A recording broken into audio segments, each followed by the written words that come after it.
In this video, we're going to take this quadratic function and convert it into standard form, also known as vertex, by completing the square.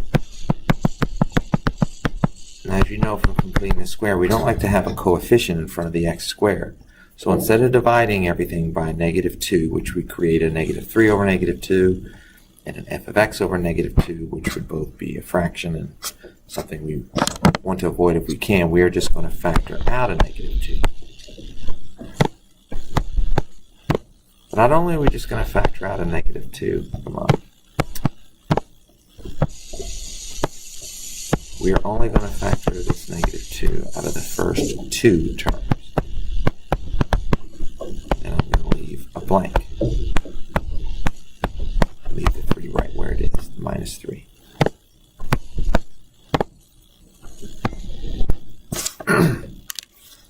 So now we're just going to focus on what's inside the quantity, the parentheses, and just complete the square there. Remember, when you complete the square, the term that goes in the on the blank or in the blank is going to be half of the middle term squared. So that would be a 9. Put a 9 right here. So what I've done now is I've created an imbalance in the equation by introducing a new amount on the right-hand side, the 9. But I haven't actually added just 9, right? Because of this -2, I've actually subtracted 18 from the right-hand side. So in order to balance out the equation, I have to do one of two things. I either need to subtract 18 from the left-hand side of the equation, or, which is what I'm going to do, is I'm going to introduce an adding 18 or a plus 18 on the same side. Because if you subtract and add the same amount, your net effect is 0. So I have not changed the equation now.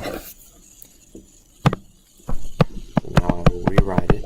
F of x equals -2 times the quantity x squared minus 6x plus 9 quantity minus 3 plus 18.